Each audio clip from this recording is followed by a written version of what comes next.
안녕하세요. 헬스 건강정보 헬마드입니다. 우리는 상체 운동을 할 때 정말 많은 것들을 신경 씁니다. 날개뼈의 움직임, 팔의 회전, 복압, 근육의 수축과 신장, 휴식시간, 템포 등이죠. 그러나 개인적으로 생각했을 때 상체 근육을 키우는 데 있어서 가장 중요한 것 중 하나는 바로 팔꿈치의 위치와 움직임이라 생각합니다. 왜냐하면 팔꿈치의 위치만 제대로 설정되어도 대부분의 부상이 예방되면서 근육을 올바로 늘리고 또 단축시킬 수 있기 때문이죠. 단순히 팔꿈치의 위치만 올바로 설정했을 뿐인데 날개뼈의 위치가 교정되고 무게를 정확히 근육에 꽂을 수 있게 되면서 어깨, 팔꿈치, 손목 관절의 부담이 줄어들게 됩니다. 웨이트 트레이닝이 너무 어렵고 번거롭다면 우선 팔꿈치의 위치라도 말씀드린 방식대로 잡아보시길 바랍니다. 오늘은 우리가 가장 많이 하는 운동들 위주로 팔꿈치의 위치를 어떻게 설정해야 하는지 알아보도록 할 텐데요. 대표적으로 플랫 벤치프레스, 인클라인 벤치프레스, 딥스, 플라이, 래플다운, 원암 덤벨 로우, 마지막으로 어깨 운동인 덤벨 숄더 프레스와 밀리터리 프레스까지 빠르게 알아보죠. 벤치프레스를 할 때 우리가 가장 먼저 신경 써야 할 건 그립의 너비를 정하는 게 아니라 너비에 따라 변하는 팔꿈치 그리고 팔뚝의 각도입니다. 우선 벤치프레스는 대흉근을 타겟으로 하는 운동이죠. 대흉근은 쇄골과 흉골, 늑골에부터 시작해서 상완골, 즉 위팔뼈에부터 끝납니다. 말이 어렵지만 쉽게 말하면 팔꿈치가 벌어져서 몸에서 떨어질수록 더 많이 늘어나는 근육이라는 거죠. 자, 그런데 여기서 중요한 점, 팔꿈치를 벌림과 동시에 팔꿈치와 손목으로 이어지는 팔뚝이 지면과 최대한 수직이 되는지를 체크해야 합니다. 앞, 뒤, 좌우 기울어져서는 안 되죠. 치우치게 되면 손목과 팔꿈치 관절에 무리가 갑니다. 정확한 수직 체크를 위해선 옆에 위치한 거울을 보거나 봐줄 보조가 필요하고요. 보통은 그립이 지나치게 좁으면 팔뚝 각도가 안쪽으로 모이게 되고 손목의 바깥쪽, 즉 척골 관절에 무리가 옵니다. 반면에 너무 넓게 잡아버리면 손목의 안쪽, 즉 요골 관절에 무리가 오죠. 따라서 팔꿈치를 벌려 수행함과 동시에 팔뚝이 지면과 수직이 되는 각도를 찾아주시면 되겠습니다.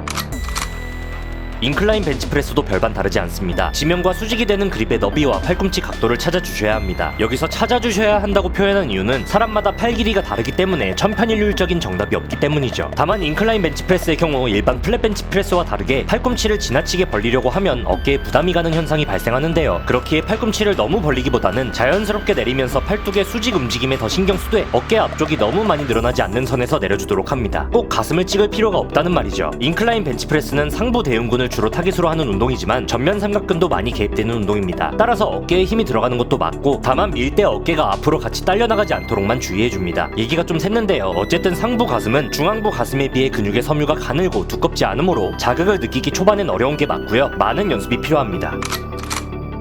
딥스 또한 팔뚝의 각도가 지면과 최대한 수직을 유지해야 합니다. 팔꿈치가 벌어지지 않도록 잡아주고 수행해야 하죠. 내리고 올리는 과정에서 팔꿈치를 모으려고 신경 쓸 필요는 없지만 적어도 많이 벌어져선 안 됩니다. 팔이 너무 몸쪽으로 모이면 어깨가 부담을 많이 느끼게 되고 너무 벌어지면 팔꿈치가 부담을 먹게 되죠. 각도는 사람의 팔 길이에 따라 다르지만 보통 후방 15도에서 30도 사이로 형성이 되고요. 팔뚝이 지면과 수직이 되도록 움직이면 팔꿈치가 부담을 느끼지 않게 됩니다.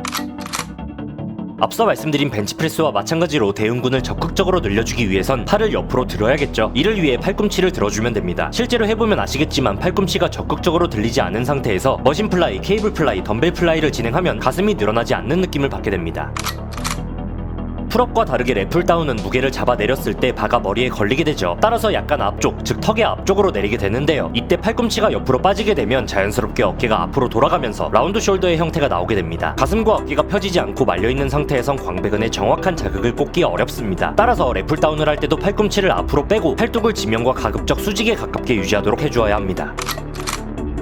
원암 덤벨 로우에서는 팔꿈치가 어떤 점이 중요할까요? 적어도 몸에 붙어 올라오도록 당겨야 한다는 점은 명확합니다. 일단 내릴 때 약간 대각선 앞으로 내려 광배근을 쫀쫀하게 늘려주고 다시 당길 땐 허벅지 혹은 고관절 접히는 부분으로 당겨준다고 생각하면서 팔꿈치를 옆구리까지만 올려주면 됩니다. 팔꿈치의 위치만 잡히면 팔은 알아서 따라오게 되어 있죠. 너무 많이 당기게 되면 마찬가지로 어깨가 말리면서 자극이 빠지게 되니 팔꿈치를 옆구리 또는 옆구리 약간 뒤쪽까지만 당겨준다는 생각으로 진행해주면 등에 정말 깊은 자극을 느낄 수 있게 됩니다. 또한 이건 하나의 팁인데 마지막 구간에서 몸의 회전을 살짝 먹여주면 수축감이 극대화됩니다. 팔꿈치의 위치가 정말 중요한 운동이죠. 덤벨 숄더 프레스는 사이드 레터럴 레이즈에 비해 측면 삼각근과 전면 삼각근 일부를 강하게 털어줄 수 있는 운동입니다. 다만 측면 어깨를 넓게 털어주기 위해선 팔꿈치가 몸 옆에 위치하도록 해야 하고요. 앞으로 빠지지 않도록 주의합니다. 자, 팔꿈치는 옆으로 잘 뺐는데 손목이 앞으로 나가면, 즉 팔뚝이 앞으로 기울어지면 어깨가 말리게 되고 손목이 뒤로 빠지게 되면 굉장히 높은 팔꿈치 부상의 위험이 있습니다. 팔꿈치를 몸 옆쪽으로 니은자로 벌려주고 그대로 수직 위로 올려주면 안정적으로 높은 중량을 칠 수 있게 됩니다. 밀리터리 프레스는 엄밀히 말하면 측면 삼각근보다는 전면 삼각근을 먼저 쓰면서 시작합니다. 따라서 출발 구간에서 팔꿈치를 앞으로 많이 빼주어야 합니다. 그리고 바벨의 봉이 정수리를 지나면 자연스럽게 팔이 내회전되면서 측면 삼각근 운동도 같이 되는 형태입니다. 그러니까 머리 위로 올라가지 않는 구간에서는 팔꿈치가 앞으로 빠져 있어야 한다는 거죠. 전면 삼각근의 기능은 팔꿈치를 앞으로 그리고 위로 올리는 기능이기 때문에 그렇습니다.